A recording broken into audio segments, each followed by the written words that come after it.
네, 5월 16일 마감 시황 정리해 보겠습니다. 코스피는 2753포인트 마감했고, 개인은 9600억 정도 매도, 외국인은 4200억 정도 매수했습니다. 그리고 기관은 5900억 정도 매수했고, 코스닥은 870포인트 마감했습니다.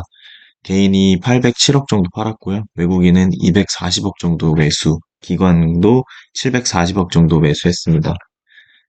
그리고 어제 나스닥은 16,700선 마감했고요. 1.4% 상승했습니다. S&P 500도 5,300선으로 상승 마감했습니다. 그래서 오늘 원달러 환율은 1,345원 마감했고요. 원 엔화 환율 872원 계속해서 낮은 수준이고, WTI는 78달러, 유가는 계속 80달러 아래선으로 유지 잘하고 있습니다. 휘발유는 1,700원, 국제금 2,390달러, 그리고 국내금은 10만 3천원 선 계속 유지하고 있습니다. 비트코인이 많이 뛰었는데요. 7% 정도 상승했고 9,100만 원 정도 기준으로 보이고 있습니다. 어제 CPI의 좀 좋은 결과로 인해서 비트코인이 많이 상승하는 모습을 볼 수 있습니다. 이제 이슈적으로는 이제 워렌 버핏이 어제 기밀 유지 종목이 공개됐습니다. 스위스에 본사를 둔 보험사 처브라는 회사인데요. 이쪽 회사가 보험 쪽 영업이익이 YOY로 80% 호실적을 견인한 회사라고 합니다.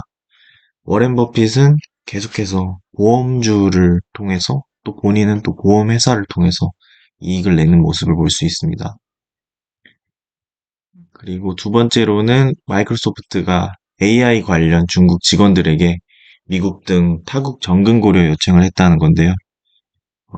이제 미중 긴장이 계속 고조되면서 중국 외 사업장으로 정근 고려를 요청하고 있습니다. 계속해서 미중 갈등이 나오고 있는데 계속해서 지켜봐야 될 것 같습니다. 세 번째 부분은 이제 비트코인 현물 ETF가 급물살 탈까라는 의견이고요. 이복현 금감위원장이 미국 SEC 의장과 논의했다고 합니다. 밸류업을 위해 미국을 방문했는데 이제 SEC 의장과 비트코인 ETF 승인에 관해 논의를 했다고 합니다. 비트코인도 이제 한국도 현물 ETF를 하면 좀 더 이제 상승이 크게 나오지 않을까 생각합니다. 네 번째로는 인플레 둔화에 되살아난 비트코인 다시 1억 갈까? 이제 비트코인이 CPI가 둔화되는 걸로 나오면서 7% 급등했습니다. 그래서 이제 또 계속해서 올라서 1억까지 갈까 하는 기대감이 다시 올라오고 있는 상황입니다. 그리고 KC 인증 마크가 없으면 이제 직구 금지를 한다고, 국내 이커머스 역차별이 심화할 수도 있다는 내용이 나왔습니다. 정부가 이제 KC 마크 없는 어린이 제품, 전기 생활용품 등 이제 직구를 금지한다고 합니다.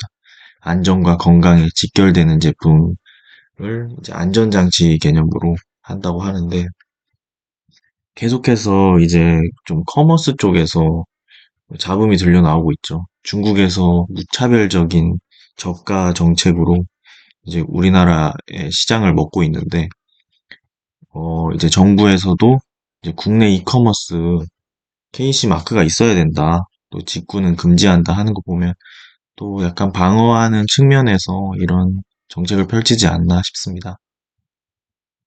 그리고 이제 다음으로는 분양가 급등에도 봄바람 부는 서울 부동산 시장. 최근 이제 서울 부동산 시장이 회복 신호가 나오고 있다고 하는데요. 부동산 소비자 심리조사에서 상승 국면을 진입했다고 합니다. 전분기 대비 거래량이 폭증했다고 하네요. 그리고 이제 한국전력, 재무위기 봉착했다. 최소한의 전기료 인상이 필요한 상황이다. 이제 전기 요금이 구입 전력을 미반영했다. 그리고 역마진 구조가 장기화되고 있고, 지난해 말 발행한도 초과 위험이다. 고도 위기 직면까지 갔었다라고 하는데, 전기료 인상을 하면 또 한국전력이 조금 더 주식이 탄력받을 수도 있겠네요.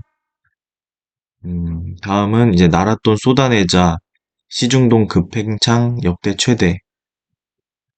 정부 재정 지출 등이 지난 3월에 집중되면서 한 달 새 시중에 풀린 돈이 역대 최고치다. 전달 대비 64조 원이 더 풀렸다. 돈이 이렇게 좀 많이 풀린다면 이제 물가 상승에 대한 좀 우려가 나올 것 같습니다. 우리나라도. 일단 이슈적으로 이렇게 보셨고, 이제 어제 마감한 뉴욕 증시 한번 마감도 정리도 한번 해보겠습니다. 뉴욕 증시는 이제 CPI가 전월 대비 0.1% 감소하는 걸로 나오면서 물가 상승세가 둔화되고 금리 인하에 대한 기대감이 다시 살아나면서 상승 마감했습니다. 월가에서 CPI 수치는 연준이 올해 금리 인하를 시작할 수밖에 없는 중요한 수치가 나왔다고 빅테크와 성장주들은 계속해서 상승할 여력이 생겼다고 발언했습니다. 이날 엔비디아를 비롯한 빅테크 종목들이 실제로 상승이 나와주면서 시장의 상승을 이끌었습니다. 엔비디아 관련주도 이제 크게 급등했는데 슈퍼마이크로 컴퓨터라고 하죠. 그 엔비디아 그 젠슨 황의 실제 친구 같은 나라 대만 사람 슈퍼마이크로 컴퓨터도 이제 15% 급등이 나왔습니다. 계속해서 이제 AI 관련주들의 상승 랠리가 지속되고 있는 가운데 이제 CPI 결과가 좋게 나오면서 시장의 분위기가 좋아졌습니다. 이제 단기적으로 또 봐야 할 이벤트는 엔비디아의 실적 발표입니다. 한국 기준으로 23일 새벽 5시에 발표가 나오는데 이게 실적도 잘 나와야 되고 가이던스도 좋게 나와야 현재 시장의 기대치를 충족시키거나 이제 어닝 서프라이즈를 줄 수 있습니다. 지금부터 이제 엔비디아가 실적 발표 기대감으로 계속해서 올라간다면 실적 발표가 나왔을 때 이미 주가는 그게 반영이 돼 있을 수도 있습니다. 그러므로 지금부터 엔비디아 주가 향방에 주목하면서 실적 발표를 기다려 봐야 될 것 같습니다. 이상입니다.